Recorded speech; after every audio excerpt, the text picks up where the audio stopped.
विद्यार्थियों, आज हम मनुस्मृति के द्वितीय अध्याय के 58वें श्लोक से अध्ययन करेंगे।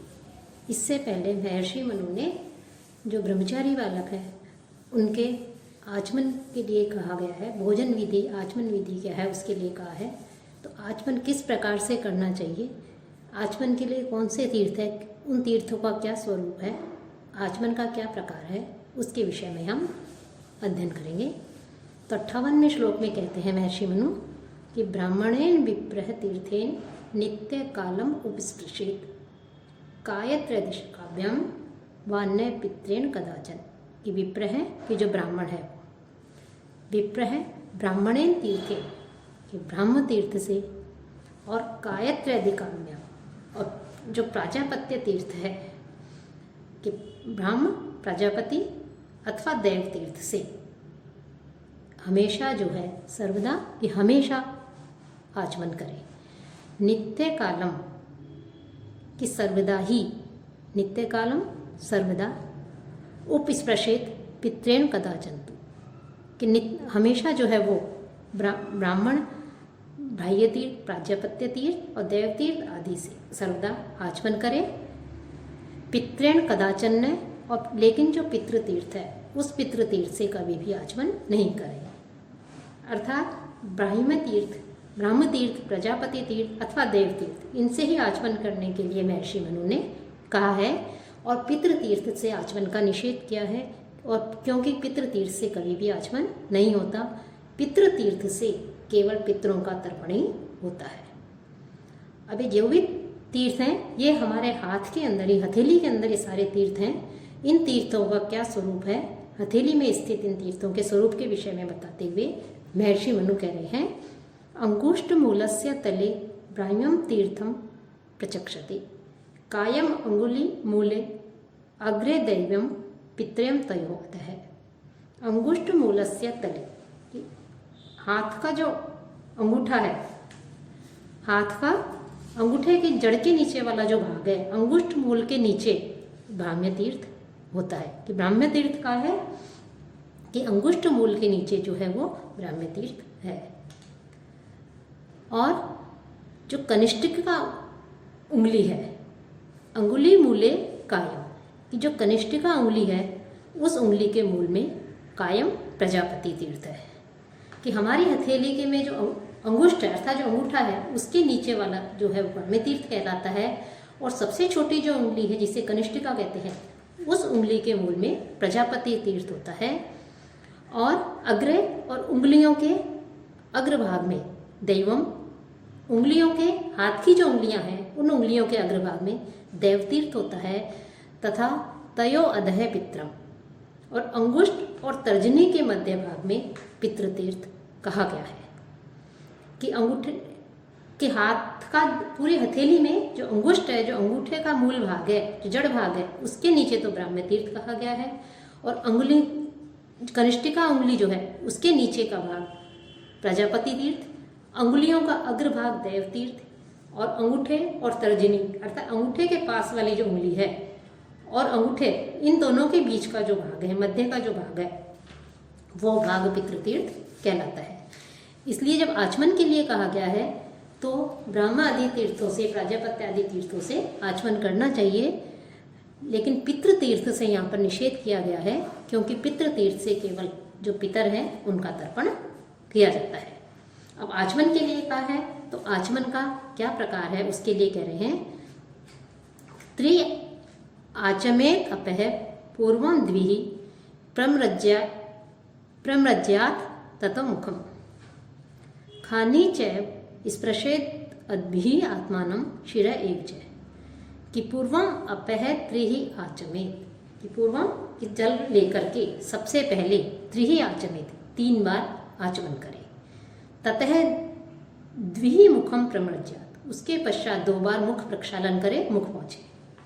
अद्भिः, और फिर जो जल है उससे खानी चैव स्पृशेत, अपनी इंद्रियों का स्पर्श करे, और हृदय आदि जो है उसका, और शिर एव च स्पृशेत, और अपने सिर का स्पर्श करे। अर्थात सर्वप्रथम अपने हाथ में जल लेकर के 3 बार जो आचमन बताया है वो 3 बार आचमन करे, फिर 2 बार मुख प्रक्षालन करे, मुख को जो है धोए, और उस तत्पश्चात उस जल से चक्षु, नासिका, मुख आदि जो है इनका जो है स्पर्श करे, इनको साफ करे, और हृदय और सिर का मार्जन या स्पर्श करे, अर्थात अपने हृदय और सिर का भी जो है उस जल से स्पर्श करे। तो ये जो है आचमन के लिए कहा गया है किस प्रकार से आचमन करें। जो आचमन है उस आचमन को किस दिशा की ओर मुख करके करे और जल कैसा होना चाहिए, उसके लिए कहते हैं कि यदि जो कोई बालक ब्रह्मचारी जो है वो आचमन कर रहा है, ब्राह्मण आदि जो हैं वो आचमन कर रहे हैं, तो आचमन करते समय जो जल लेने के लिए कहा गया है उस प्रकार का जल ले, और धर्मविद शोचेप्सु कि जो धर्मज्ञ है, शुचित अपने आप को पवित्र करने वाला व्यक्ति, एकांत में प्राक उदंगमुख है, कि धर्मज्ञ और अपनी पवित्रता चाहने वाला शुचित्वकामी व्यक्ति एकांत में पूर्वाभिमुख और उदंगमुख है, और उत्तराभिमुख, कि पूर्व की ओर और उत्तर की ओर, पूर्व या उत्तर दोनों में से किसी भी दिशा की ओर मुख करके जो है आचमन करे। और जो आचमन जब करे तो उसके लिए जल कैसा होना चाहिए, अनुष्णाभिः, वो जो जल है वो न गर्म नहीं हो, अफेनाभिः, और उसमें झाग आदि नहीं हो, ऐसे अद्भिः जल से तीर्थेन के ब्रह्म आदि जो तीर्थ बताए हैं उन तीर्थों से सर्वदा आचमेत, हम निरंतर जो है यथा सदा आचमन करें। कि सदैव आचमन करने के लिए कहा है कि जो धर्मज्ञ है, अपनी पवित्रता चाहने वाला है, शुचित्वकामी है व्यक्ति है, वो एकांत में पूर्वाभिमुख और उत्तराभिमुख होकर के ब्रह्मादि तीर्थों से युक्त जो उंगलियां हैं उनसे शीतल और फेन रहित, जल गर्म नहीं हो, शीतल हो, और उसमें किसी प्रकार का झाग आदि नहीं हो, क्योंकि जल जो है हमेशा स्वच्छ और निर्मल होता है। उसमें यदि किसी प्रकार की कोई अन्य वस्तु मिल जाए, अन्य मिल जाए, तो उसमें झाग आदि मिल हो जाते हैं और वह पवित्र हो जाता है। तो पवित्र, शीतल और झाग आदि से रहित जो जल है उस जल से आचमन करें। अब जो आचमन, हाथ में जल लेकर के जो आचमन किया जाता है, तो कितनी मात्रा में जल जो है अंदर जाने से, अपने मुख में जाने से जो है ब्राह्मण आदि वर्ण के व्यक्ति पवित्र हो जाते हैं। तो उसके लिए कह रहे हैं हृदय गाभिः पूयते विप्रः, कंठ गाभिः तु भूमिपः, वैश्य उद्भिः प्राशिताभिः तु शूद्रः स्पृष्टभिः अंततः। कि विप्रः कि जो ब्राह्मण है वो हृदय गाभिः कि जो हृदय का है वहां तक जाने तक, कि जब वो जल ग्रहण करे तो जो जल है वो जल हृदय तक पहुंच जाए, तो हृदय तक गए हुए जल से ब्राह्मण पवित्र हो जाता है। भूमि पे है तू, और जो क्षत्रिय है वो कंठ गाभिः, अपने कंठ तक जब जल पहुंच जाए तो तब वो पवित्र हो जाता है। वैश्य प्राशिताभिः, और जो वैश्य है वो वैश्य वर्ण का जो है व्यक्ति है वो मुख में गए हुए जल से पवित्र हो जाता है। शूद्र है अंततः स्पृष्टः, और जो शूद्र वर्ण का व्यक्ति है वो केवल जो होठों तक गए हुए अद्भिः पूयते, आचमन का जो जल है उस जल के जाने से पवित्र हो जाता है। अर्थात ब्राह्मण जब आचमन करता है तो आचमन के लिए जो जल ले रहा है वो जल जब उसके हृदय तक पहुंच जाए तब ब्राह्मण पवित्र हो जाता है। कंठ तक पहुंचने पर क्षत्रिय और वैश्य मुख में गए हुए जल से पवित्र हो जाता है, और शूद्र केवल ओष्ठ तक गए हुए जल से ही पवित्र मान लिया जाता है।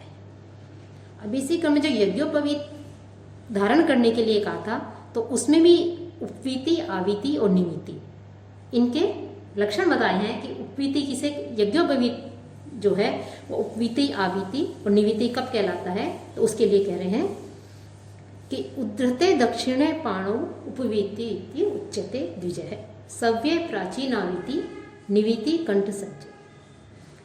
कि द्विज है कि जो द्विज है कि जो ब्राह्मण जब है दक्षिणे पाणौ, अपने दाहिने हाथ से, उद्धृते अपने दाहिने हाथ को बाहर निकाल करके जब उपवीति इति उच्यते, कि जब यज्ञोपवीत जो है उस यज्ञोपवीत को ब्राह्मण दाहिने हाथ से उठा करके जब बाएं कंधे पर रखता है तो उसे उपवीति कहते हैं। कि द्विज है कि जब ब्राह्मण दक्षिणे पाणौ उद्धृते, अपने दाहिने हाथ से उठा करके जब उसे बाएं कंधे पर रखता है तो उसे उपवीति कहते हैं। सव्ये प्राचीनावीति, और जब बाएं हाथ को बाहर निकाल करके, जो बाएं हाथ है उस बाएं हाथ को बाहर निकाल करके जब दाहिने कंधे पर रखा जाता है तब प्राचीनावीति, या उसे उपसव्य भी कहते हैं, तब उपसव्य कहलाता है या प्राचीनावीति कहते हैं। और जब उसे कंठ सज्जे, जब कंठ में पहन लिया जाता है यज्ञोपवीत को, तो निवीति इति उच्यते, तो वो निवीति कहलाता है। तो जो यज्ञोपवीत है उसमें उसको धारण करने के 3 प्रकार बता दिए हैं, उपवीति, आवीति, निवीति। और इनके क्या लक्षण हैं तीनों के, कि जब यज्ञोपवीत जो है उसको ब्राह्मण जो है वो दाहिने हाथ से उठा करके बाएं कंधे पर रखता है, ब्राह्मण तात्पर्य द्विज से, तो दाहिने हाथ से उठाकर बाएं कंधे पर रखता है तो उपवीति, और बाएं हाथ से उठाकर दाहिने कंधे पर रखता है तो प्राचीनावीति, और जब सीधा गले में डाल लेता है, कंठ में लपेट लेता है तो वो निवीति कहलाती है।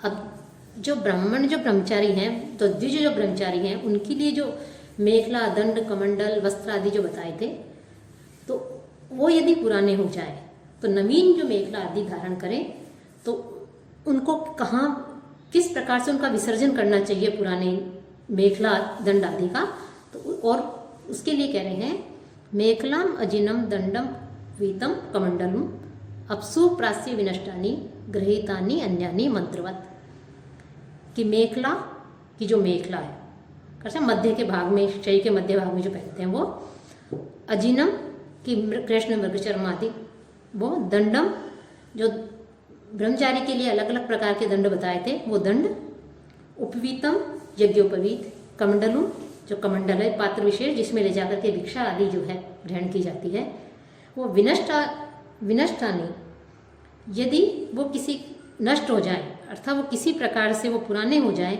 वो उपयोगी नहीं रहे, नष्ट हो जाए, तो उन्हें अपसु प्रास्य, उनको जल में जो है फेंक करके या जल में डाल देना चाहिए।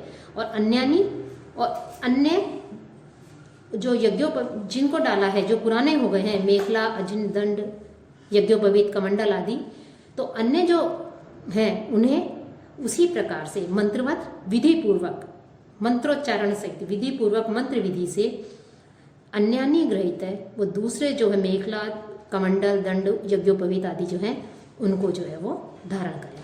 कि जब ये पुराने हो जाए मेखला आदि, तो इन्हें जल में जो है प्रवाहित करके और नए जो है विधि पूर्वक मंत्रों आदि के उच्चारण सहित नए मेखला आदि धारण करने चाहिए, इनके लिए इसमें कहा गया है। अब जो केशांत संस्कार है उसके लिए कह रहे हैं कि जो ब्राह्मण है उस ब्राह्मण का केशांत संस्कार 16वें वर्ष में किया जाता है, क्षत्रिय का 22 वर्ष में और वैश्य का 24वें वर्ष में केशांत संस्कार किया जाता है।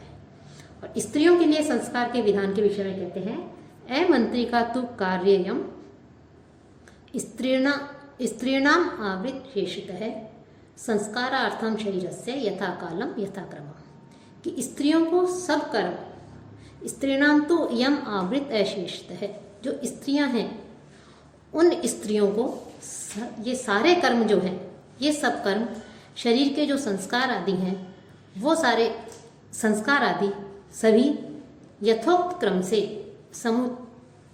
जो है शरीर के संस्कार के लिए उचित समय पर, यथोक्त विधि से, यथोक्त क्रम से, समुचित समय पर शरीर के संस्कार हेतु जो है क्रम पूर्वक और बिना मंत्रिका, कि बिना मंत्रों के, मंत्र रहित जो है वो करने चाहिए। कि जो संस्कार बताए गए हैं, ऊपर कह रहे हैं मनु, कि जो संस्कार बताए गए हैं उपनयन आदि, वो सारे संस्कार स्त्रियों के शरीर की शुद्धि के लिए हैं, और समय पर जो इनके लिए बताया गया है उस समय पर क्रम पूर्वक करना चाहिए, लेकिन मंत्रों के उच्चारण की उसमें आवश्यकता नहीं है। कि बिना मंत्रों के उच्चारण के उपयुक्त सभी संस्कार यथोक्त क्रम से समुचित समय पर बिना मंत्रों के ही, बिना मंत्र पढ़े ही कर देना चाहिए। लेकिन स्त्रियों के लिए जो मंत्र सहित जो संस्कार है वो विवाह संस्कार के लिए कह रहे हैं कि स्त्रियों का विवाह वैदिक संस्कार है और उसमें वो जो है मंत्रों से किया जाता है। वैवाहिको विधि ही स्त्रीणाम संस्कारो वैदिक है स्मृत है, पति सेवा गुरु वासो गृहार्थो अग्नि परिक्रिया। कि स्त्रीणाम वैवाहिक है विधि, कि स्त्रियों के विवाह की विधि वैदिक है, संस्कार है, वैदिक संस्कार है। कि स्त्रियों का जो के प्रसंग में कह रहे हैं कि विवाह की विधि ही उनका वैदिक संस्कार है, यज्ञोपवीत संस्कार एक तरह से कहा गया है। और पति की सेवा ही गुरुवास है, गुरु गृह में निवास है। कि पति की सेवा करना ही गुरु गृह में निवास करने के समान है। और ग्रह अग्नि परिक्रिया ग्रहार्थ है, स्मृत है। और घर के जो भी कार्य हैं उन गृह कृत्यों का संपादन ही उनका अग्निहोत्र है। अर्थात कि जैसे पुरुषों का उपनयन संस्कार होता है वैसे ही स्त्रियों का एक तरह से विवाह संस्कार ही होता है। और इसमें सारे वैदिक कर्तव्य पूर्ण हो जाते हैं। कि अग्निहोत्र की सेवा तथा सायं प्रातःकाल घर के कार्यों में सहयोग करना, घर के कार्यों का संपादन ही उनका अग्निहोत्र है। और पति की सेवा ही गुरु में निवास है, गुरु गृह में निवास है। और विवाह की विधि ही उनका एक तरह से वैदिक संस्कार है, यज्ञोपवीत आदि संस्कार, उपनयन संस्कार कह सकते हैं, वो उनका उपनयन संस्कार है। तो इस प्रकार से स्त्रियों का विवाह को ही इन्होंने जो है वैदिक संस्कार बताया है। सायं प्रातः अग्निहोत्र की सेवा ही गुरु गृह में निवास है और इसलिए उसे ये कर्तव्य करने चाहिए, यही उसके लिए वैदिक कर्म है। इस प्रकार की जो है व्याख्या मनु ने की है। एषः प्रोक्तो द्विजातीनां औपनायको विधि ही उत्पत्ति व्यंजक है, पुण्य है, कर्मयोगम निबोधन। अब कह रहे हैं महर्षि मनु कि द्विजातियों के दूसरे जन्म को बताने वाले, दूसरे जन्म ग्रहण की सूचक, द्विजत्व की सूचक जो पवित्र उपनयन संस्कार है उसके विषय में बताया है। अब जो है कर्मयोगम निबोधन, अब जो है कर्मयोग के विषय में बताया जाएगा। अर्थात द्विज उसे कहते हैं जिसका 2 बार जन्म कहा गया, एक माता के गर्भ से और दूसरा फिर ये उपनयन संस्कार के द्वारा यज्ञोपवीत आदि को धारण करके। तो द्विजातियों के दूसरे जन्म को ग्रहण की सूचक ये जो उपनयन संस्कार की विधि के विषय में बताया जा चुका है। अब महर्षि मनु कह रहे हैं कि अब जो है उसके बाद के किए जाने वाले जो कार्य हैं, जो कृत्य हैं, उनके विषय में वर्णन किया जाएगा। कि उपनयन संस्कार के बाद में किस प्रकार से उसके बालक के, ब्रह्मचारी के, शिष्य के क्या कर्तव्य हैं, क्या आचार हैं, किस प्रकार से जो है वो कार्य करे, किस प्रकार से शिक्षा ग्रहण करे, ये सब का जो है अब आगे के अध्याय में वो वर्णन करेंगे।